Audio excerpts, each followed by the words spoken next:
Selamat siang para mahasiswa-mahasiswi Prodi MBI kelas 3. Pada pertemuan kali ini, saya akan memberikan perkuliahan secara virtual. Topik yang akan kita bahas pada kali ini adalah fasilitas kepabeanan.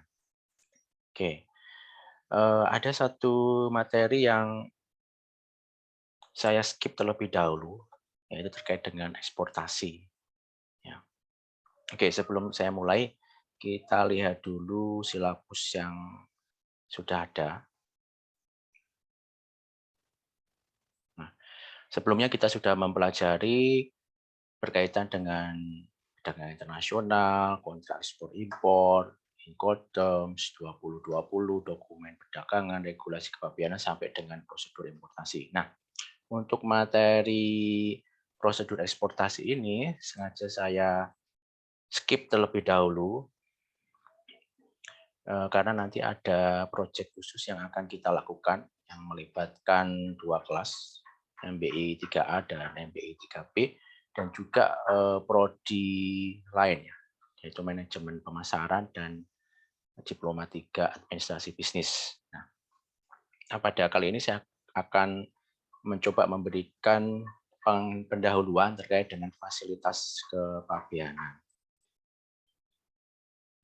Nah, kita masuk ya ke materi fasilitas kepabeanan. Nah, fasilitas kepabeanan itu apa sih sebenarnya? Nah, fasilitas kepabeanan itu sebenarnya merujuk pada kata kemudahan. Kemudahan yang diberikan oleh bea cukai terhadap pelaku usaha. Nah, fasilitas itu juga bisa berupa fasilitas pabean dan bea masuk. Oke, ya. Di fasilitas pabean dan bea masuk. Ini merupakan kemudahan yang diberikan oleh bea dan cukai ya, terkait dengan sistem kepabeanan dan kemudahan untuk pembayaran atau bahkan keringanan pajak. Dalam hal ini bea masuk dan bea keluar.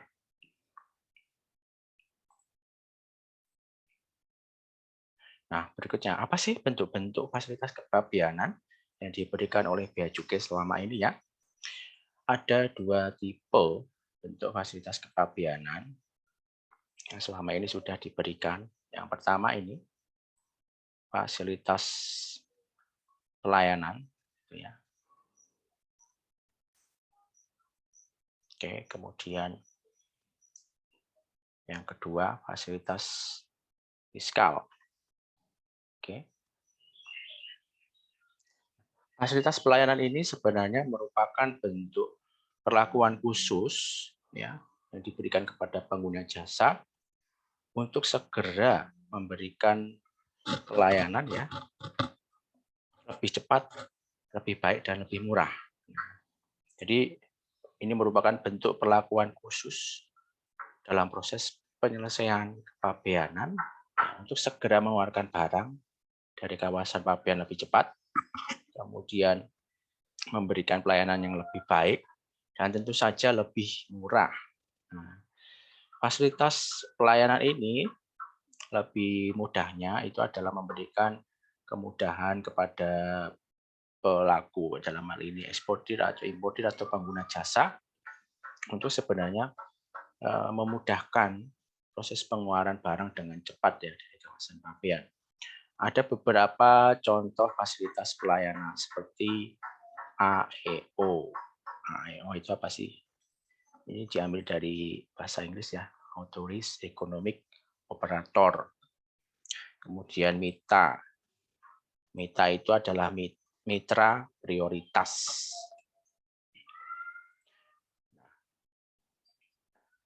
Berikutnya ada rush handling. Nah, apa itu nanti AIO, MITA, dan seterusnya ya akan kita diskusikan ya.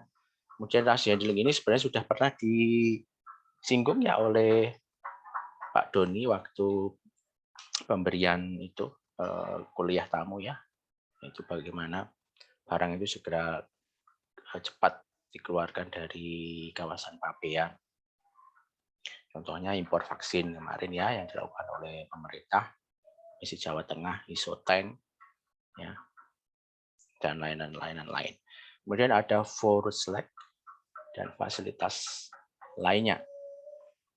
Nah, berikutnya ada fasilitas fiskal. Nah, kalau fasilitas fiskal ini berkaitan dengan penerimaan perpajakan yang dikelola oleh negara, khususnya dalam hal ini adalah pungutan bea masuk. Nah, ada beberapa jenis fasilitas fiskal, misalnya tidak dipungut bea masuk. Nah, ya, tidak dipungut bea masuk. Oke. Kemudian ada pembebasan atau bahkan keringanan bea masuk. Apa itu bedanya nanti ya kita diskusikan ya.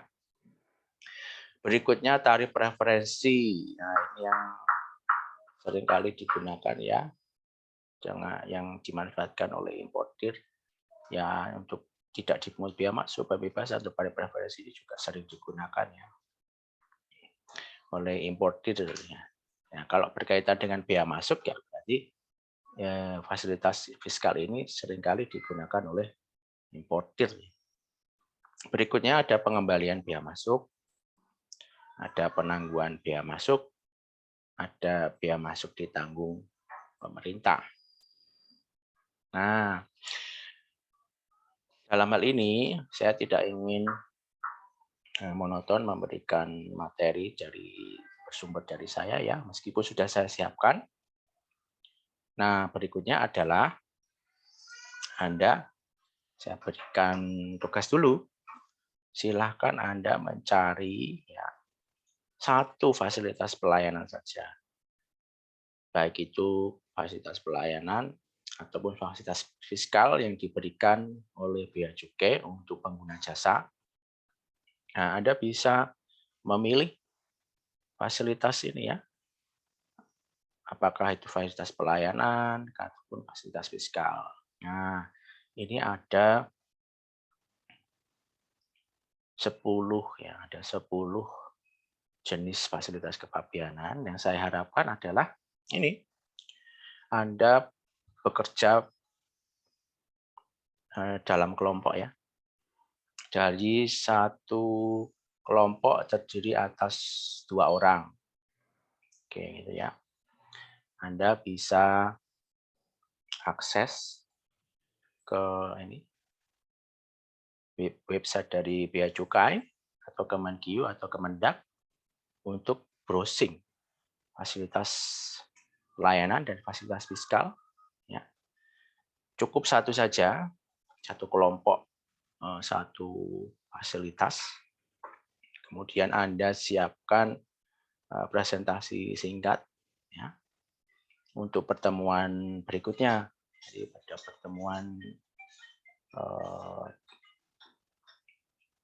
ya pada hari Selasa dan hari Kamis ya. Nah, jadi nanti satu kali pertemuan itu masing-masing kelompok presentasi secara singkat saja. Nah, setelah Anda selesai presentasi, saya akan melengkapinya dan mereview apa yang sudah Anda presentasi ya. Oke.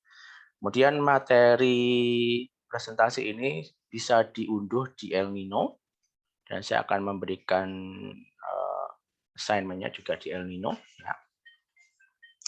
Dan setelah Anda nanti mendapatkan materi, nah, nanti akan kita diskusikan bersama. Saya akan memberikan tambahan, bahkan mungkin Anda bisa mendapatkan materi yang lebih baik, jadi saling melengkapi, gitu ya.